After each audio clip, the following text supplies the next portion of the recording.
大家好，现在正是吃蒜苔的季节，炒蒜苔切记不要焯水和直接下锅炒，难怪你做出来没有饭店的好吃入味。今天40年老厨教你一招，炒出来的蒜苔清脆爽口不出水，好吃又下饭，家人都爱吃。跟着视频一起来看看吧。首先准备一把新鲜的蒜苔，先把蒜苔帽摘下来，摘下来的蒜苔帽也不要扔掉，用它来包饺子或者是烙馅饼都非常好吃。然后放入一个大盆中，用流动的清水将它冲洗干净，洗掉上面的灰尘。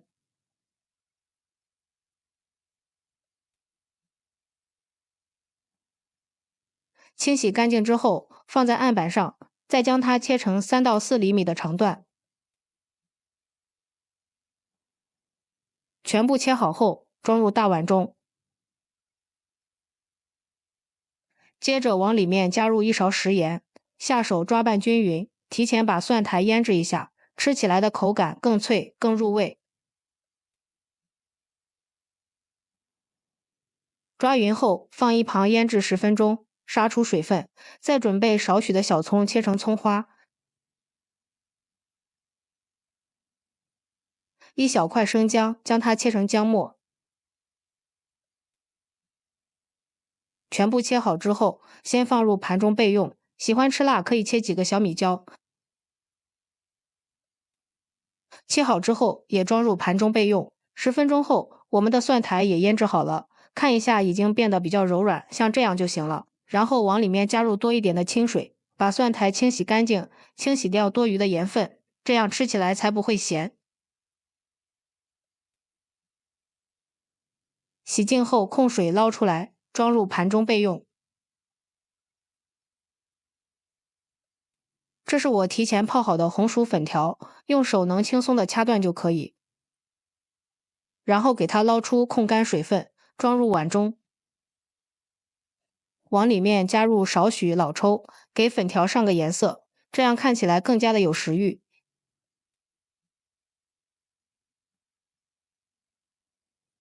搅拌均匀后，加入少许食用油，这样粉条炒的时候就不会粘锅成坨了。再次搅匀后备用。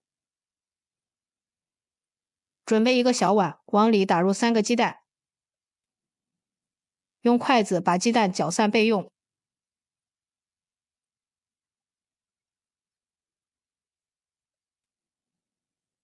接下来起锅烧热，加入适量的食用油。油热后，倒入搅拌好的鸡蛋液，底部蛋液煎至定型后，用铲子把鸡蛋快速的划散，炒熟。将鸡蛋炒成这样的鸡蛋块就可以了，然后盛出备用。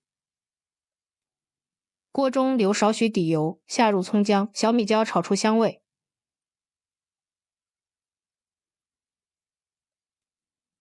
炒香后，下入蒜苔，大火煸炒1分钟，炒干蒜苔表面的水汽，这样炒出来的蒜苔一点都不会出水，而且吃起来的口感更脆。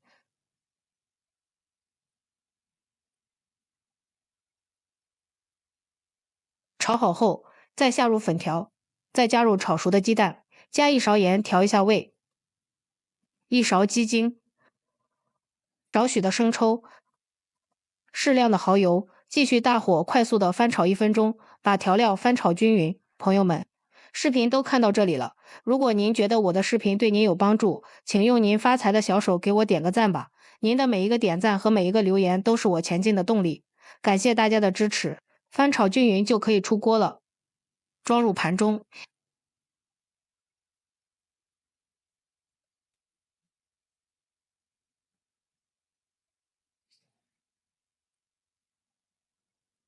一道简单又好吃的蒜苔粉条炒鸡蛋就制作完成了。这样做出来的蒜苔吃起来清脆爽口，粉条也是不粘锅不成坨，鸡蛋也非常的入味，真的是非常的好吃又下饭，太香了。做法简单，喜欢的朋友就抓紧收藏起来试试吧。喜欢我的视频记得点赞、关注、留言、转发哦。感谢您的支持，点我头像可以看到更多美食视频。咱们下期视频再见。